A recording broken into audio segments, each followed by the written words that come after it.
All right, wonderful. Thank you so much, everyone, for joining us tonight. My name is Daniel.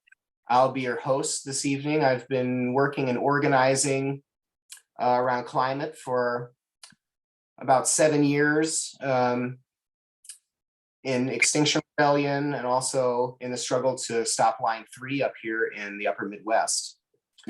We're so glad you're here tonight. Thank you so much for coming. We're gathered here to share some stories and experiences of nonviolent civil resistance and experiences in jail from folks from Declare Emergency. Tonight's event is going to take about 90 minutes. Most of that time is going to be in a Q&A style panel. After that, we'll go into breakout rooms for a little bit to get to know each other and process what we've heard in case you would like some more time to talk. So first, I'll tell you a little bit about the organization Declare Emergency for those of you who aren't already familiar. Declare Emergency is building a nonviolent civil resistance movement to demand that President Biden declare a climate emergency. We are choosing highly disruptive methods that require significant personal sacrifice because we know that the same old petitions and marches are just not effective. This work is critical and urgent to save real human lives and to help those already impacted by the climate catastrophe. As James Hansen, the famous NASA scientist, recently announced, we're likely to see global temperature rise to 1.5 degrees centigrade by next year. And as we all know, this temperature is not just a figure. It means death and destruction for millions of people around the world. It is well beyond time that our government takes actions to protect the lives of its citizens and for all the living beings around the world. There is real urgency for us to do everything possible to help each other make the strongest right now and to strengthen ourselves and each other in our resolve to stand up for what's right. We know that willingness to put oneself in jail says a lot to the world about the urgency that we face. Going to jail in some ways is a badge of honor. It says to those around us, I love you and our world, and I'm willing to sacrifice a great deal in order to protect you and that world. It's a statement of love and courage and intelligence. And so tonight we're going to hear some individuals telling their stories. But please keep in mind, these are all stories of individuals. These are not universal experiences. People are treated differently by police officers, judges, and jails. Many people experience disproportionate discrimination and cruelty because of our justice system, and we need to remember that. But mainly we want to share with you how jail works, what our experience is, and supporting each other through it. We know that people have questions about what jail is like, and so this is the place to ask them. Before we start asking questions, which you can type into the chat, I'd like to introduce our panel speakers. First, we have Donald Zepeda. Donald's been campaigning for Declare Emergency since its inception. He's a steadfast mobilizer and an incredible nonviolence role model. His going floppy technique while being arrested is legendary. And he was recently released from Manatee County Jail after serving for 78 days. Welcome back out, Donald. It's really good to see you. And thanks for being here. Thanks for having me. Yeah. Jason Goward is a member of the Ojibwe Native tribe. He's been doing civil resistance actions for climate since Standing Rock. He was detained by police at Line 3 and worked at Line 3, which is on his own reservation. He's been arrested for blocking roads with DE 5 times. He also welcomed the Colesville 13 after being released from jail with a beautiful Ojibwe drum song, singing to honor their courage. Thank you, Jason. Laura Simon is a dedicated and experienced activist who has been involved in social justice and environmental issues Since she first moved to Vermont from New Jersey in the 70s, she's served activist roles, including as a rally organizer, a nonviolent direct action trainer, and as an arrestee, and more recently, providing support for those who get arrested and taken to jail. The role of jail support is so important. And Laura has gone above and beyond for Declare Emergency supporters in jail. Thanks for being here, Laura. Next, we have Will Regan, who quit his computer science studies to work full-time for climate after seeing Extinction Rebellion's XR Rocks the Boat in April 2019. He spends most of his time leafleting, canvassing, and talking to folks in cities from New York and Washington, D.C. to Oregon to Texas about joining climate action. Will says he was nervous at first about getting arrested, and some of his first actions were staged with so few people that in the end, when it came to confrontations with police, he was there alone. I think we all have to be ready for that. He's since become a veteran arrestee 11 times. And finally, we have Atticus. I don't have your name here, Atticus, last name, but he's our youngest DE volunteer, and we're so happy to have him to add his perspective to our collective outlook. We welcome him into our activist family, and thank you for doing tech support tonight, this evening, Atticus. Without further ado, let's get into the questions. I'm gonna see if I can turn on the chat here. If you have a question that you want to hear answered by the panel, yeah, please put it in the chat.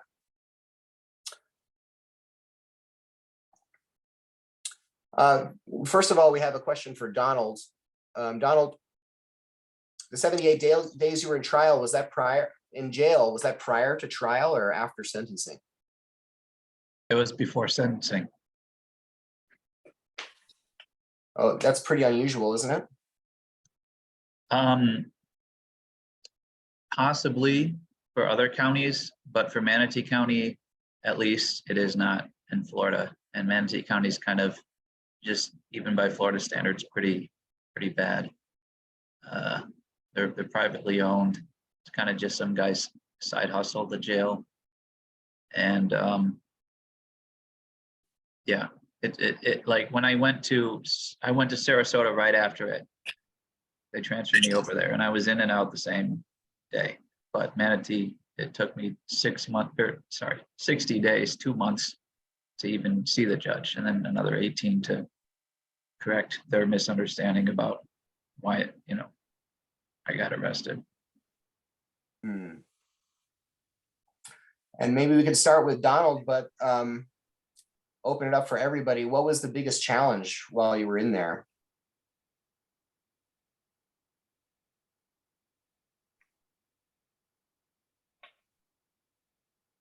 Biggest challenge while I was in there. Do you have something, Will? Not. I think it's really about, I mean, it's about experience. I think the longer you're in there, the easier it gets, I think. But definitely there's some points like in the first 10 days or so where you're in, because I served 20 this November, December. Those first 10 days or so can be really rough. And then also getting transferred to another jail can be kind of rough too, even if the next jail is better. Like in my case, the next jail was better, but it's like you kind of get so used to what your routine is, you almost don't want to give it up.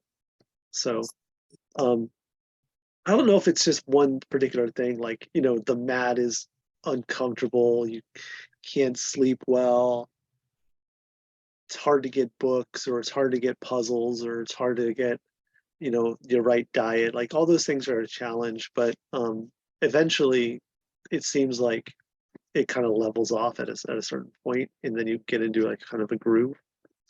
But I was lucky enough to have a lot of support from the outside, a lot of letters to read, a lot of stuff like that to keep me going. Thanks, Will. Does anyone else want to take that question of what they found especially difficult? I think I have my answer, but did you want to go first, Jason?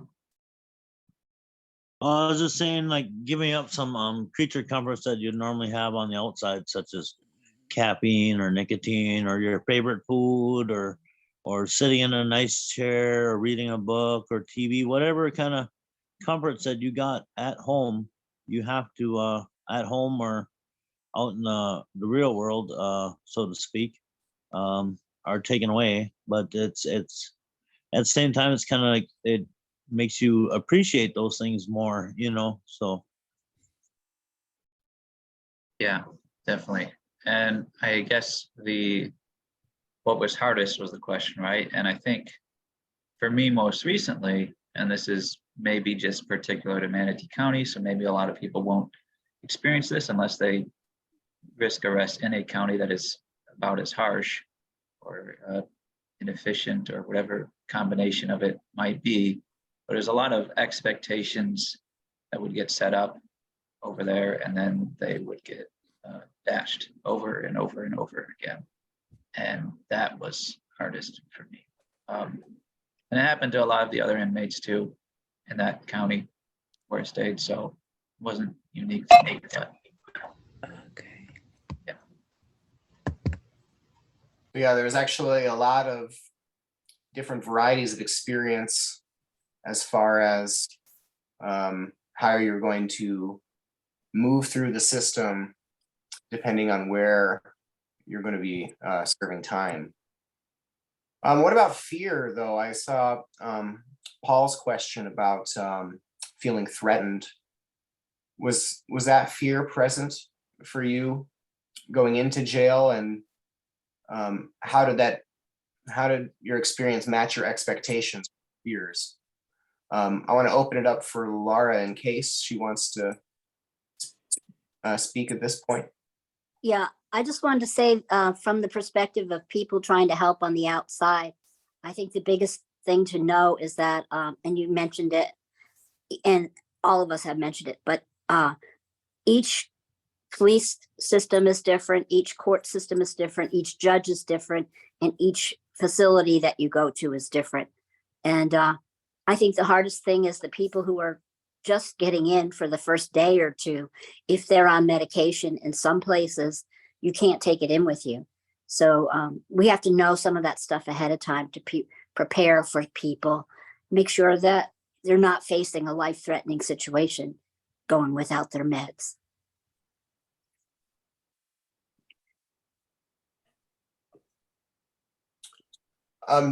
There's another question about medications. Did anyone have any, was anyone deprived of their medication or medical attention that they needed?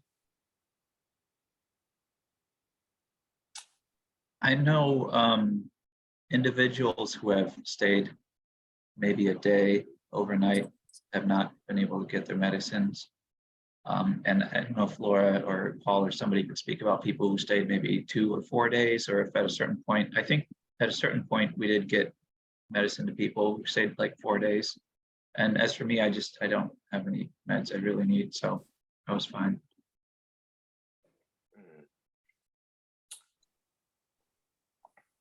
I think the lawyer that you have really helps too, because with our lawyer, we just came up with a plan of saying that I was his assistant, and that helped me communicate with some of the systems, you know. And I think an important thing is, Donald will say this and will, each person is different too, and how much they want help and what they see their role and what they expect. So it's like a little dance to make sure you're doing what's most helpful to people in the inside. What other advice can you offer to jail support people? I mean, what worked for you? What was especially helpful? What do we need more of for people who are inside the jail?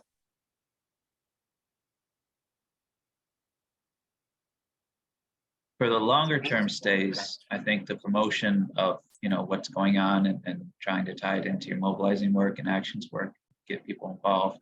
that's, you know, a big reason why we're willing to do this sacrifice is, and I got a bunch of postcards, and that was really nice. That was always like the highlight of the day whenever I got them. So yeah, and that also kind of gives me an idea, is like, oh, hey, somebody's like thinking about me and maybe getting more involved or something. Or that's speaking for longer term stays.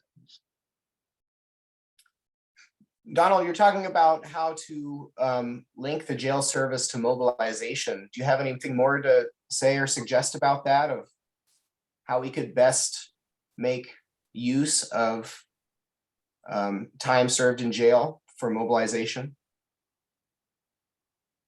I suppose just promote it on social media. I had an idea that we haven't really, I don't think, executed yet, which is like when going out to do outreach, kind of having postcards on hand that you can ask people or tell people, hey, this is like, this is Jessica, resident check. She shut down a pipeline, the Dakota Access Pipeline. If you fill out this form, let her know, thank you for your service. And then that gets them thinking, okay, she did this, what can I do? And that we can kind of move it into that direction. Like if she's willing to risk, you know, 6 years, I can do something more than I've been doing. For 8 years, I guess, for her. Yeah, we could have put your face on the outreach flyers too, you know, and say, currently serving, here's how you write to Donald, you know. Yeah, I noticed I've been playing a lot of chess lately, and one of the things that happens in chess is people like sacrifice a piece, and it's like the most exciting part is when somebody sacrifices a queen, right? Nobody cares if you sacrifice a pawn for a victory, but if you sacrifice like an important piece and win, like everybody applauds. So maybe, you know, not just highlight the sacrifice, but highlight how useful and how important this person is to the organization, so that people know that like our best and brightest are being put on the front line, you know, to kind of show the way.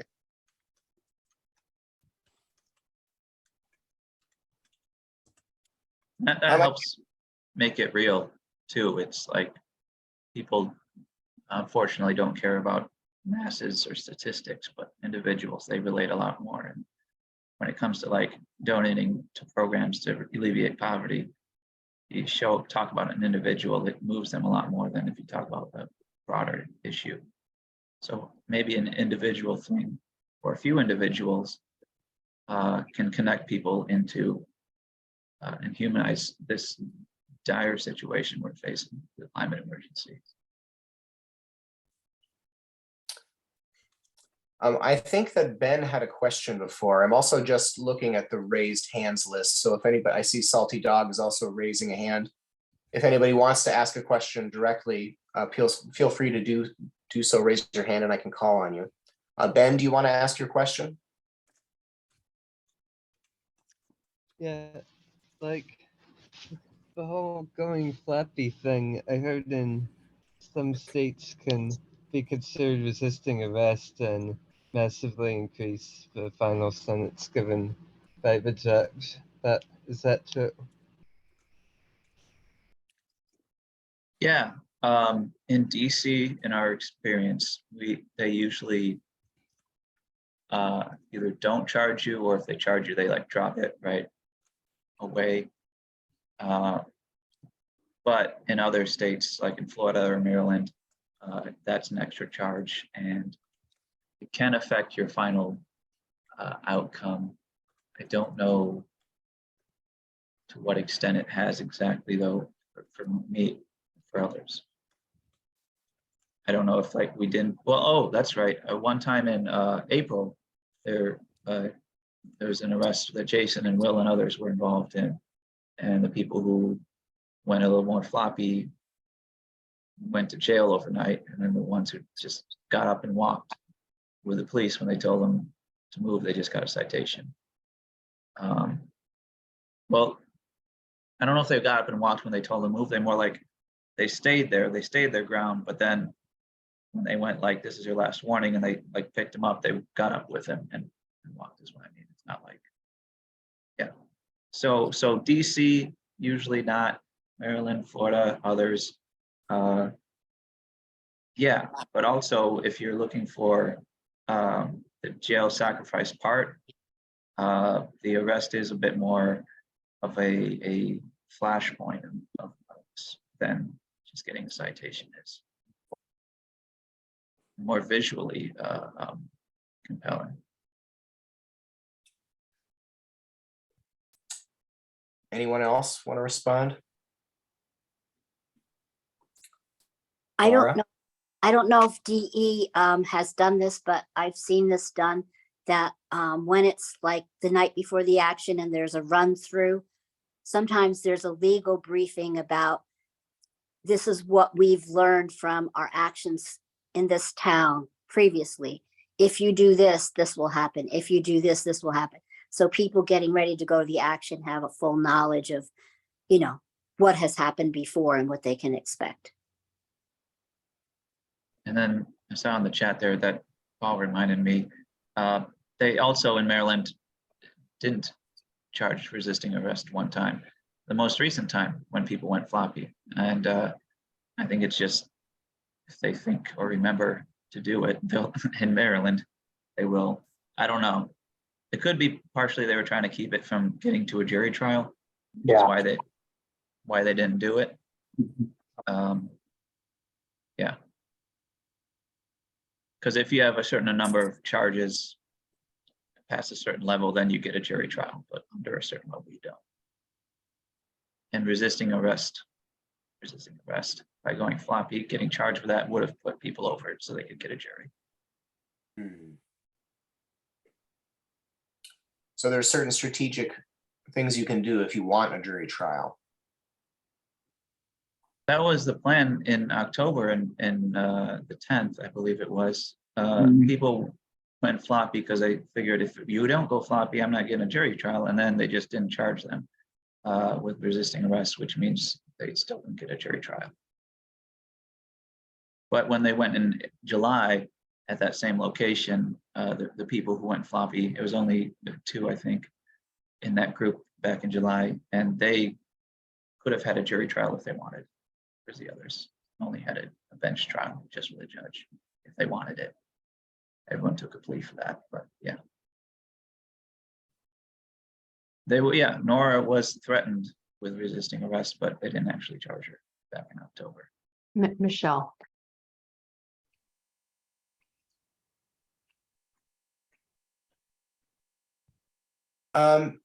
Salty Dog, do you want to ask your question? Can we pass him the mic?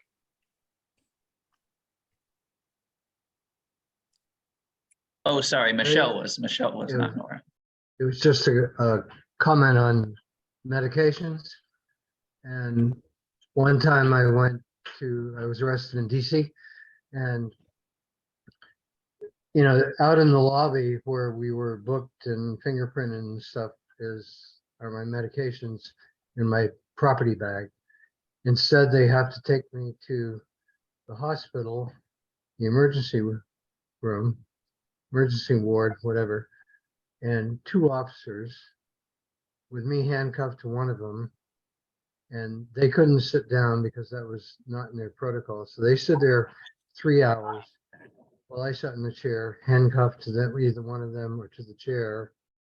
And then finally a PA comes down and asks me my history, and this is for it's like a blood thinning drug, like warfarin would be or something like that, but I'm supposed to take it twice a day.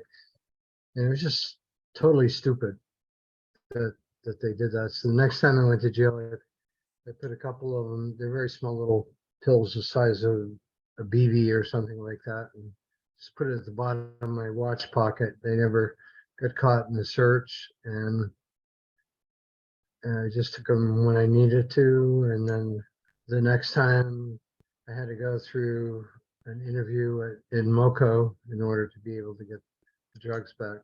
But I don't know how you get around that. You know, if you've got a discrete spot where you can put something, they didn't seem to cavity search or anything like that, but just a very thing that goes into the seam of your pocket, maybe, that you can get away with it. And that's just a backup. They find them and take them away. Then you still get your prescription bottle out in the lobby. Check there.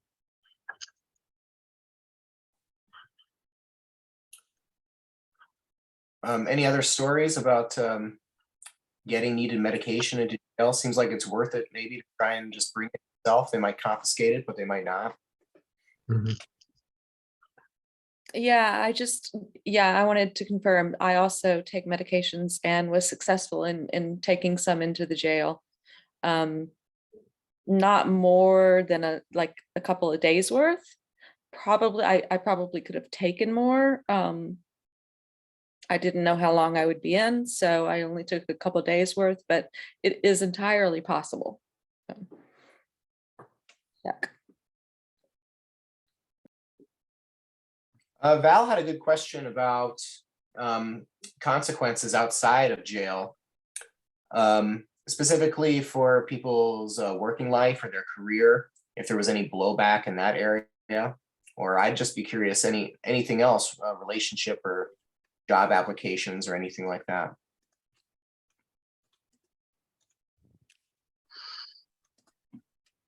I know there were consequences recently for Rose Abramoff. And she had done some actions and still with her job, but then she did one more recently with Scientist Rebellion and Peter Kalmus, and his fallout was she was fired from where she was working, but she got to write a New York Times opinion piece about that, and I think she's realizes given the stakes, it's what's necessary. I don't know. I should probably reach out to her, but I don't know. I'm assuming she's managing to find something. Does anyone else? Does anybody worry about the impact getting arrested might have on their life after they get out? I have some uncertainty because I've been arrested a fair amount of times, and my first arrest, we lost it, and it was shutting down a pipeline, and that's felony charges. So nobody's ever explicitly told me you can't because of this. I'm wondering if when I moved around a bit. When I moved from Washington to Georgia, when I was looking for places, I was wondering if that people weren't getting back to me because they looked me up, but I ultimately found a place. So I wound up being fine, personally, at least. And as far as my future, I know there are places that I have worked at other places to earn a paycheck in the meantime. And generally, they're okay with it. And I would, go up in advance, let them know, here's the situation. And if they're not okay with it, I might not want to work for them anyway. But thus far, I've been fine, personally. Good, Jason. Yeah, I had some consequences with getting employment from being arrested for fighting against the climate emergency. One is I used to be a union construction worker, and I actually whistle blew the job I worked for, Enbridge Line 3 through Precision Pipeline, and the union not only is making me pay back 19 grand of unemployment, but they're also not letting me back in the union after my dues ran out. Of any kind of work, not even related to pipeline. I can't even work on clinics and stuff like that. At the same time, it has opened up the door to other possibilities, especially with some potential green jobs, and now I'm working for declare emergency. It's opened up my eyes to a whole nother industries and a whole other sides of life, besides just the construction industry. I've actually learned how to retrain and write and type, and and do a lot of thinking and a lot of brainstorming, and it's allowed me to actually get out of the rut, actually, in a way. So I'm kind of grateful for it, actually, even though when my typical job of 18 years is no longer, but yeah, it's really, really cool. So. What about other positive consequences? Like, I'm curious, how were you changed by being in jail or being in that action space? I mean,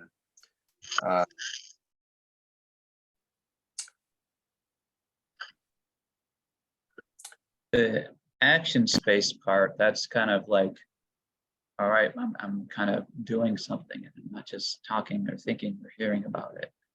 We're moving towards doing something. And then the being in jail part, for me, this latest time, given the length of it, it was like it more viscerally made it clear how little time we have. And yeah, made me value what I have when I get out a lot more. go ahead, Will. Yeah, I started studying philosophy a lot more, and I think before I was like, I kind of understood philosophy and I kind of like got the idea, but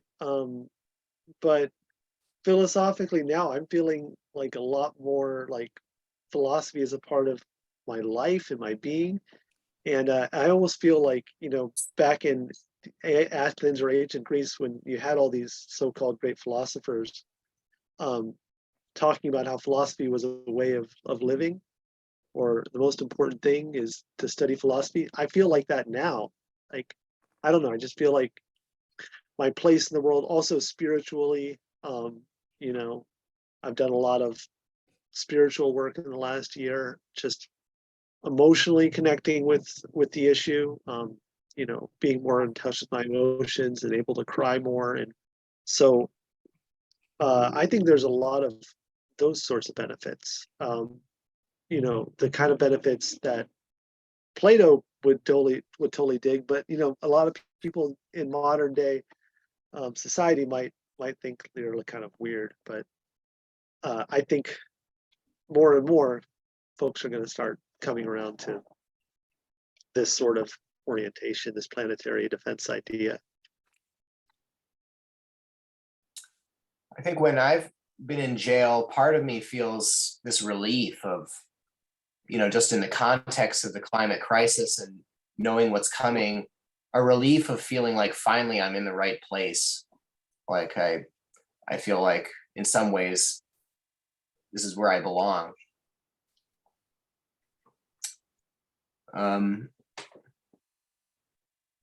Just checking the chat for any more questions or if anyone's hand is raised.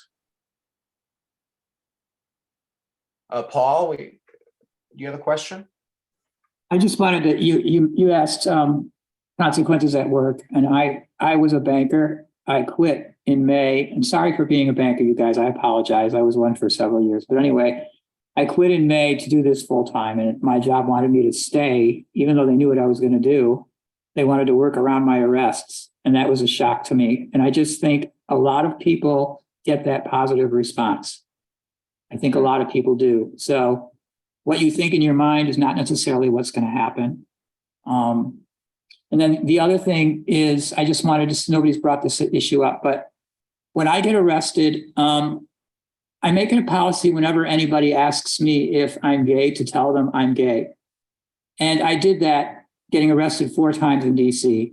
They ask you that there. And I said yes, all 4 times.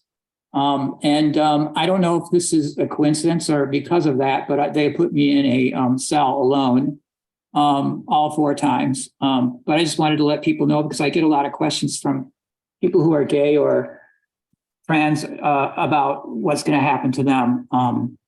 So I wanted to put that out there.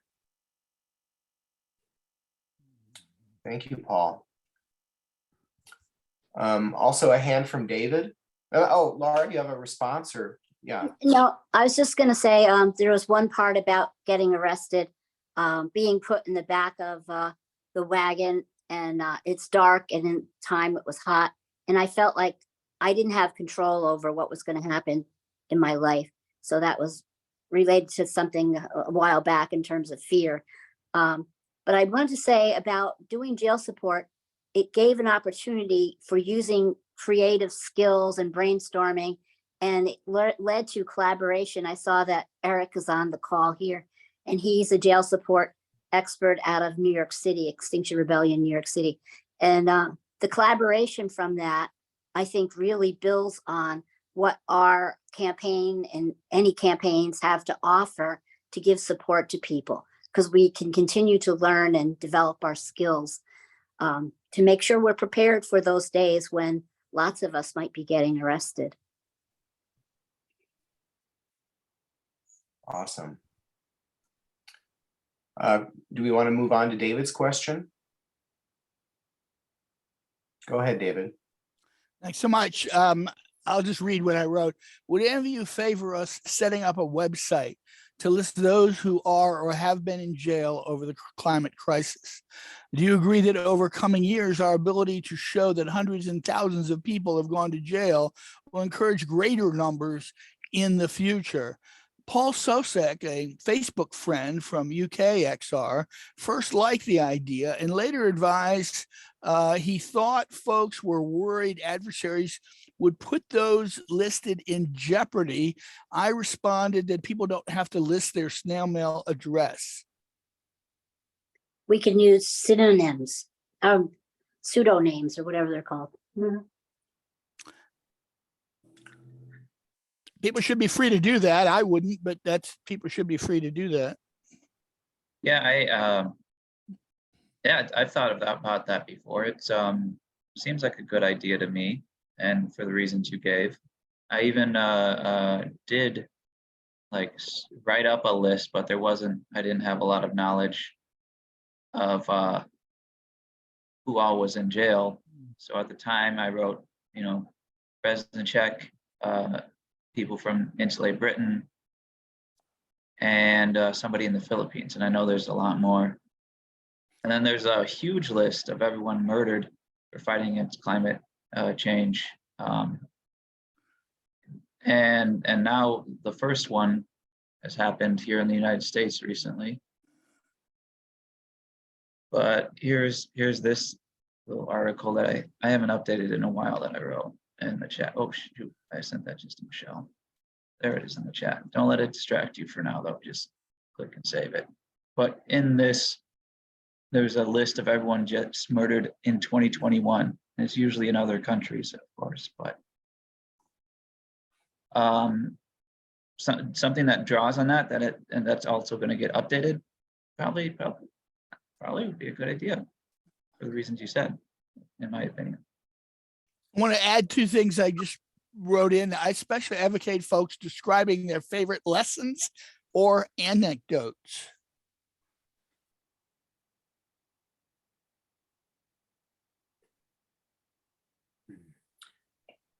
Any lessons or anecdotes? Yeah, that would be what could be listed in such a website. It'll become very interesting reading over years of many hundreds and eventually thousands of people going to jail. Thank you, David, for that suggestion. I want to ask people about something that's often quite uncomfortable in jail is strip searches. If anybody wants to comment on, is this a practice that is something that's going to be expected of you? I know it's definitely happened to me in jail. Other people?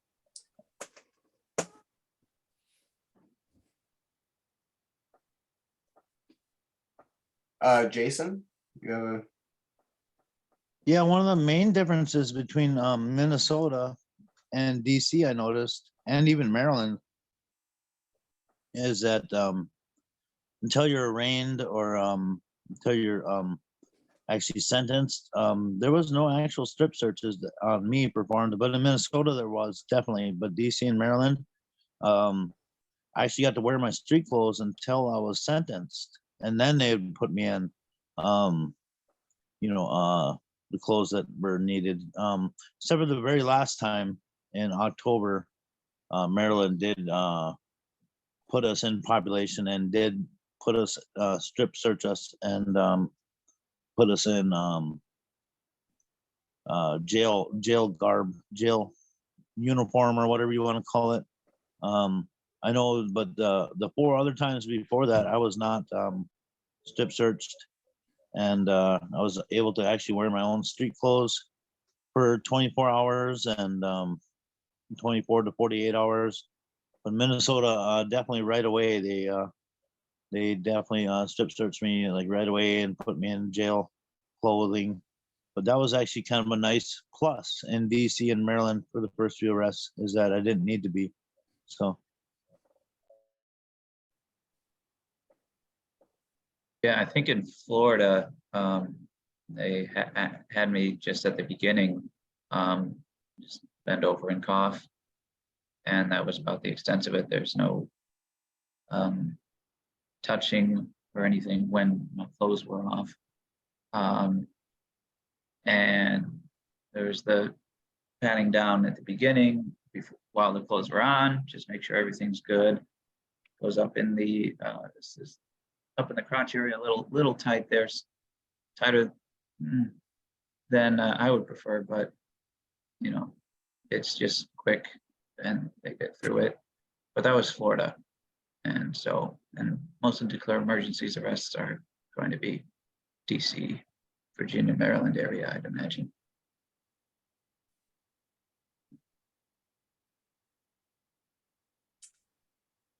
What about lawyers? Does declare emergency have access to lawyers? If I join an action, can I expect to get legal representation, or will I have to get someone from the state?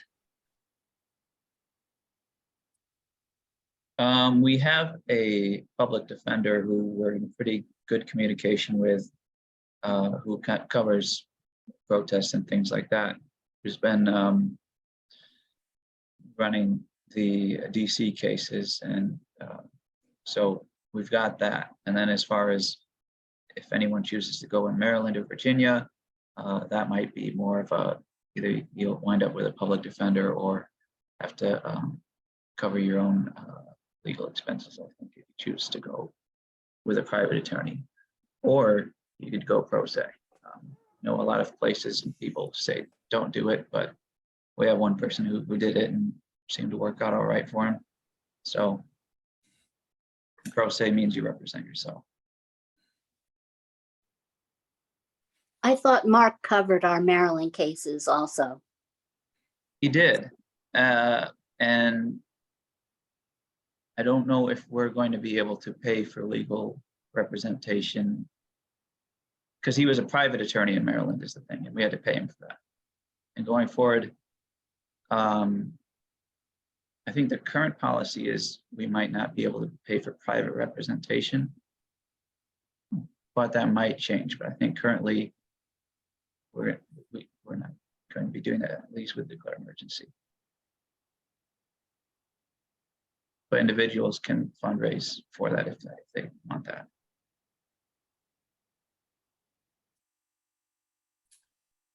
And what about when you Yeah, win? so- Go ahead, John. Oh yeah, and he's only a public defender in DC, which is why we had to pay for Maryland, because he's not a public defender there. Sorry, go ahead.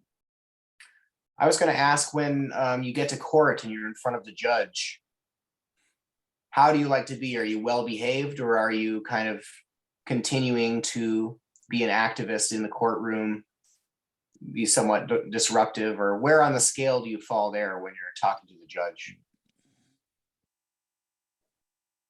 I think there's different tactics that people might choose or consider or want to do.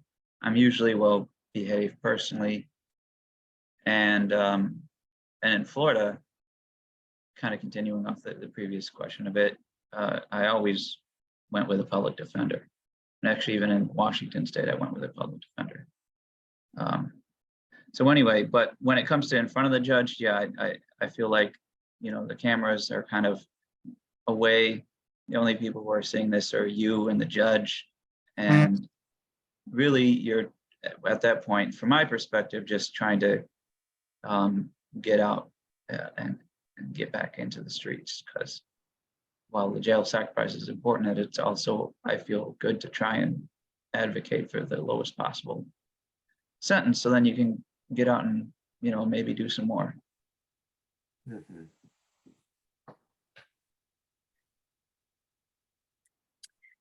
I think, sometimes you have to look at the bigger picture, and how you act in the court could impact how the court judge deals with others, and sometimes you may be part of a case with people of color, or just, I think it's worth a consideration how we behave and what we do, and how that could impact other people. And then to what oh geez, I don't know if I should respond too much to the chat because there's so much to respond to, but to what Paul just said, yeah, Mark's pretty good, and my public defender in the state of Washington for that case wound up being pretty good, gave it a good shot. Manatee County public defender wasn't a fan of, but Mark's good, and there are good ones. And how did the judges respond to talk about climate change? Did they give any credence to that, or?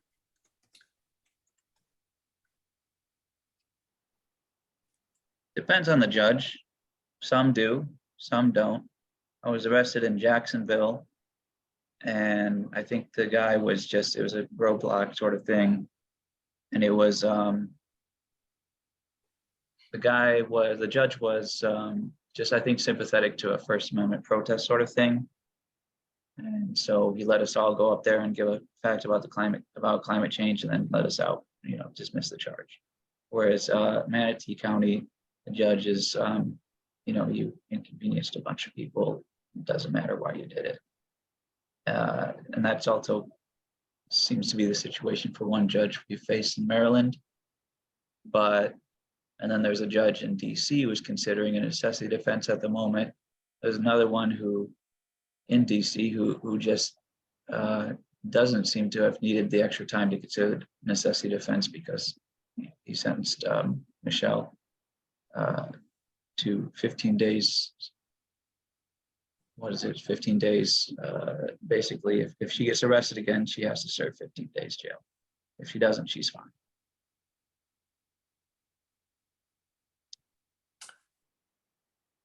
I want to turn it over to David Copper, who has a question.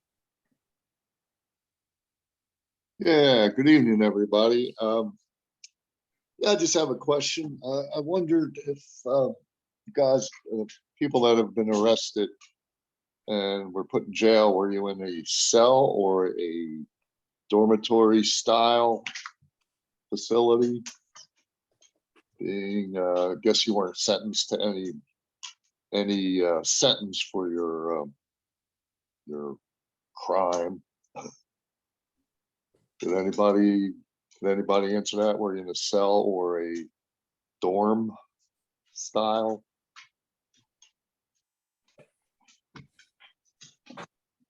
And if nobody's going to answer it, I'll just say to get it moving along.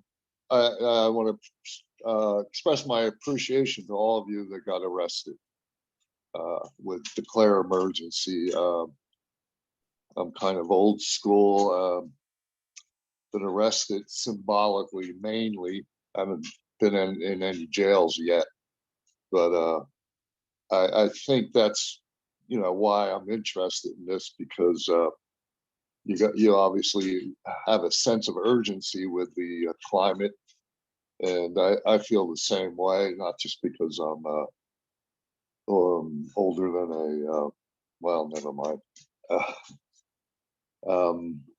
But I think that sense of urgency has to, by getting arrested, you and anybody else that gets arrested conveys that sense of urgency to others, and I think that's very much needed. I didn't mean to get on a soapbox, but again, thank you very much for your sacrifice. Thank you. Thank you. Yeah, I would say that, you know, I did 20 days because I was in front of the same judge in a very unfriendly county, and so they kind of knew me and stuff. But I think what the establishment wants to tell us is that, you know, oh, you know, your crime was, or your action was just symbolic, or this or that. And we have to be careful, I think, as a movement, that we characterize this in the right light, because people take the actions by their emotions. And if we can present something as dramatic and symbolic, is like what's going to trigger emotions, what's going to make people act. So even if it is just, you know, you were arrested and then let go, like what happened with Greta Thunberg recently, she has no control over that. We have no control over that, but we do control the narrative. And so I think it is important to highlight that trauma and go for that emotional appeal, no matter what the sentence is.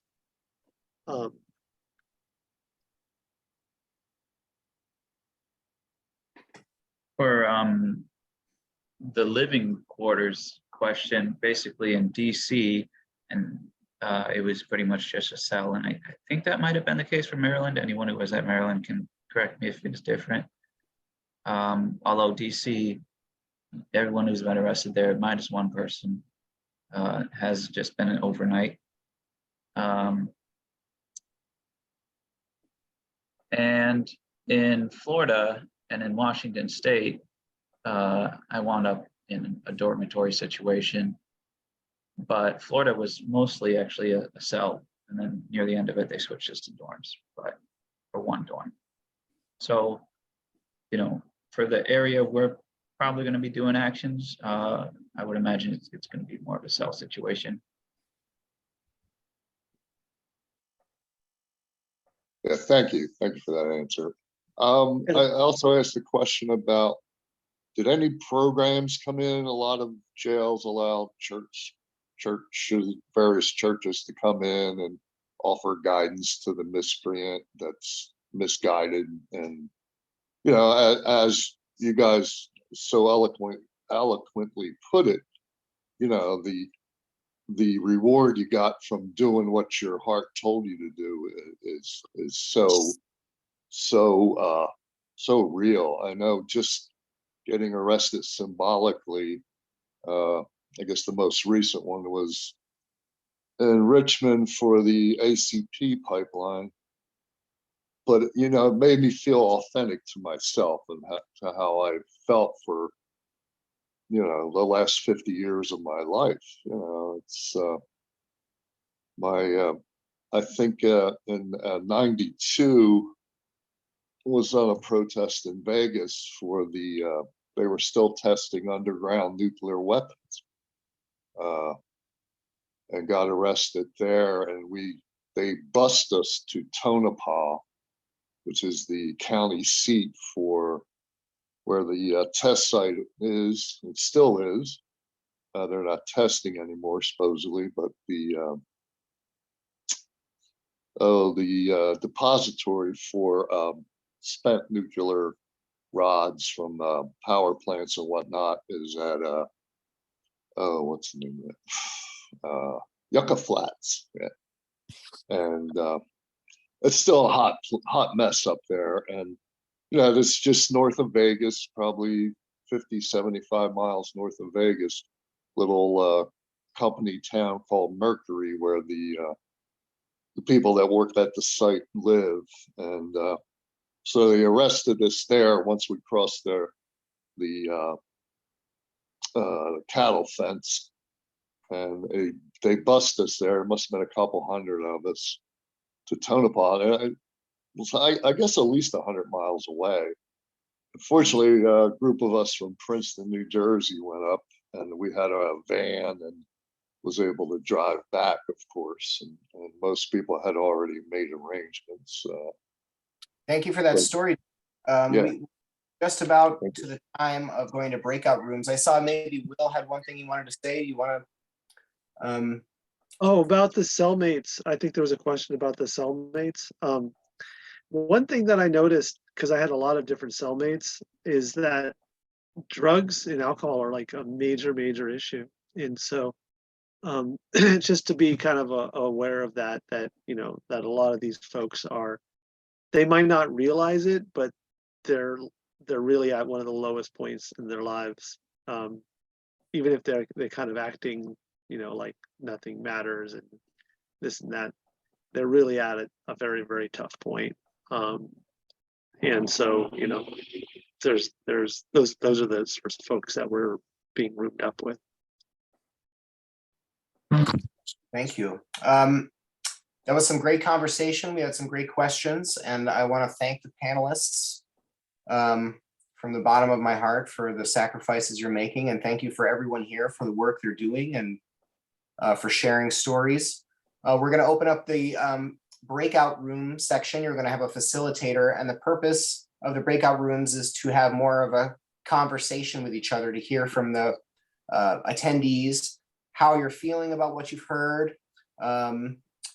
If you feel ready to support or participate in jail sacrifice, you might have some fears or obstacles or uncertainties that you're hoping to get some help with or resolve. So just all perspectives are valid, and we're hoping to provide a respectful space for everyone to share openly. Atticus is going to stay here in the main room in case anyone has any technical difficulties. They can dip out of their breakout room and come back to the main room. But I think we're going to have about 20 minutes for this, and we'll come back around 7:50 Central Time, 8:50 Eastern Time.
Hi. So we're in breakout rooms right now. Sorry, I got disconnected. Oh, that's so good. So we've kind of finished the panel part and now we're in breakout rooms, so I'll just assign you to one. Thank you.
All right, well, thanks, everybody. Are we all back?